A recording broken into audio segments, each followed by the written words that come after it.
الحمدللہ صلاۃ والسلام علی رسول اللہ وعلی آلہ وصحبہ اجمعین اما بعد۔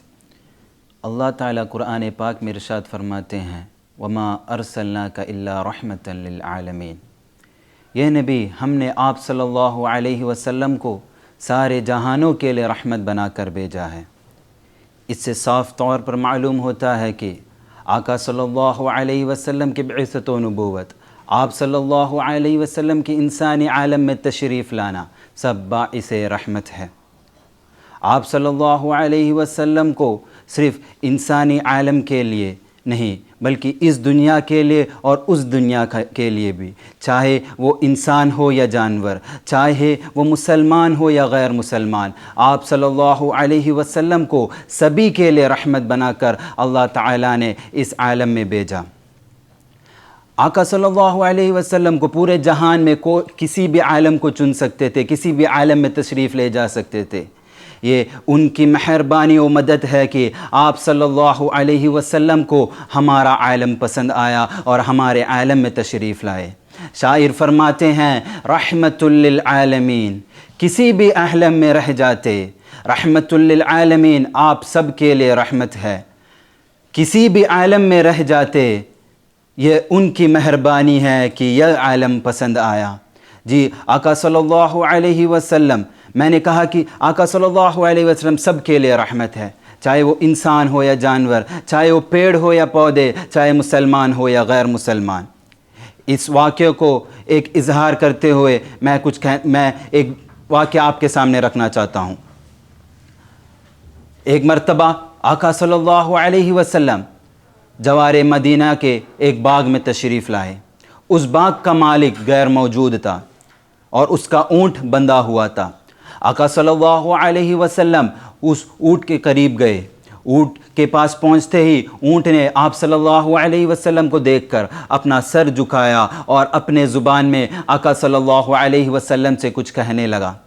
ان کی بات سن کر یہ خبر مالک کو معلوم ہوا اور مالک دوڑ کر اپنے باغ میں آیا۔ اس نے دیکھا کہ آقا صلی اللہ علیہ وسلم کے چہرے مبارک پر غصہ بھرا ہوا ہے، اور آقا صلی اللہ علیہ وسلم نے اس مالک سے کہا تم کتنے ظالم ہو، تم اپنے اونٹ سے زیادہ مشقت کرواتے ہو اور اسے پیٹ بھر کر غذا بھی نہیں دیتے، یہ اللہ کی ناراضگی کی سبب ہوگا۔ یہ سن کر وہ مالک خاموش ہو گیا، وہ ڈر گیا اور اس نے آقا صلی اللہ علیہ وسلم سے کہا کہ میں اس واقعے کو دوبارہ نہیں دہراؤں گا اور میں ہمیشہ میرے اونٹ کو کم مشقت کرواؤں گا اور زیادہ سے زیادہ غذا دوں گا۔ آقا صلی اللہ علیہ وسلم سب کے لیے رحمت ہے۔ آپ نے کہا کہ اگر تم ایک پیڑ یا پودے گاڑتے ہو، اگر اس پیڑ سے کسی کا بھوجن ملتا ہے، کسی کو غذا ملتا ہے تو وہ جاریہ صدقہ ہے۔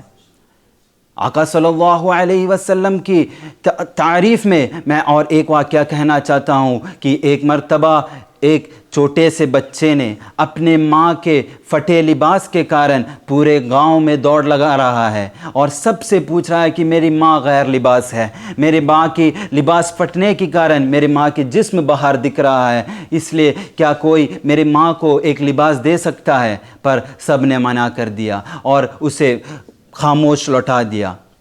اس بیٹے نے اپنے چچا کے پاس گیا، اپنے چچا سے کہا کہ میری ماں غیر لباس ہے، کیا آپ میری ماں کے لیے ایک لباس دے سکتے ہو؟ پر اس کے چاچا نے بھی اسے ناراضی سے لوٹا دیا۔ اس وقت جب وہ وہاں سے لوٹ رہا تھا، اپنے ماں کی طرف لوٹ رہا تھا، تو ایک شخص اس سے ملتا ہے اور اس سے کہتا ہے کہ حرم میں محمد نام کا ایک شخص ہے، تم اس سے جا کر ملو تو وہ تمہاری مدد کر سکتا ہے۔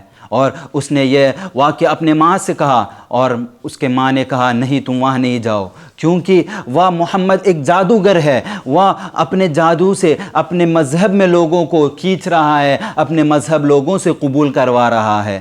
یہ سن کر وہ بیٹا نے کہا کہ میں اس کا مذہب کبھی قبول نہیں کروں گا، میں اس کے مذہب میں کبھی داخل نہ ہوں گا، پر میں اس کے پاس جا کر آپ کے لیے میں ضرور مدد مانگوں گا۔ اور وہ بیٹا حرم میں تاجدار مدینہ، آقائے دو جہان محمد مصطفیٰ صلی اللہ علیہ وسلم وسلم کے پاس جا کر اس نے اپنی شکایت رکھی. اس نے کہا کہ میری ماں غیر لباس ہے, میری ماں کی لباس پھٹ کر میری ماں کی جسم باہر دکھ رہا ہے کہ تم میری مدد کرو گے, پر میں تمہارا مذہب کبھی قبول نہیں کروں گا, میں تمہارے مذہب میں کبھی داخل نہ ہوگا. تب یہ سن کر آقا صلی اللہ علیہ وسلم مسکرا کر کہے کہ یہ لو, میرا چادر لے جاؤ, اور اپنے چادر مبارک اس بیٹے کو دے دیے, اور وہ بیٹا وہ چادر لے کر اپنے ماں کے پاس لوٹا اور کہا کہ میں نے اس کا مذہب قبول نہیں کیا, پر اس نے یہ چادر آپ کے لیے دے دیا. یہ سن کر وہ ماں نے کہا کہ اس کا مذہب ہی صحیح ہے. جب تمہارے مذہب کے لوگ تمہیں بگا دیے, جب تمہارے مذہب کے لوگ تمہیں لوٹا دیے, تب اس مذہب کے جس کی برائی تم نے کی اس نے تمہاری مدد کی ہے. اس کا معنی یہ ہے کہ وہی مذہب صحیح ہے. اور آج کے یگ میں سب کہتے ہیں کہ مسلمان آتنکواد ہے, مسلمان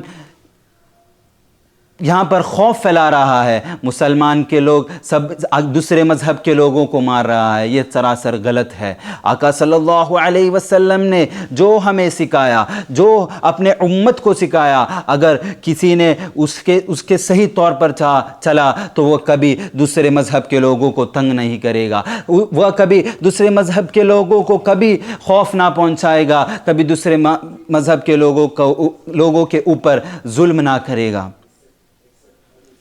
اپنے دشمن کو تک بہت ہی عزت کے طور سے آپ صلی اللہ علیہ وسلم نے دیکھا. اگر کوئی آپ صلی اللہ علیہ وسلم کو گالیاں دے, ان کے اوپر بھی آپ نے مسکرا کر دیکھا. اسی کے لیے شاعر فرماتے ہیں کہ کوئی آ جائے طلب سے بھی سوا دیتے ہیں, بیمار آ جائے تو ہر دکھ کی دوا دیتے ہیں, گالیاں دینے والوں کو بھی دعا دیتے ہیں. بس اتنا ہی نہیں, اگر دشمن آ جائے تو چادر بھی بچھا دیتے ہیں. ایسے تھے سرکار میرے, ایسے تھے سرکار. اتنا ہی کہہ کر میں یہ تقریر یہیں پر ختم کرتا ہوں. وآخر دعوانا الحمدللہ. السلام علیکم ورحمۃ اللہ.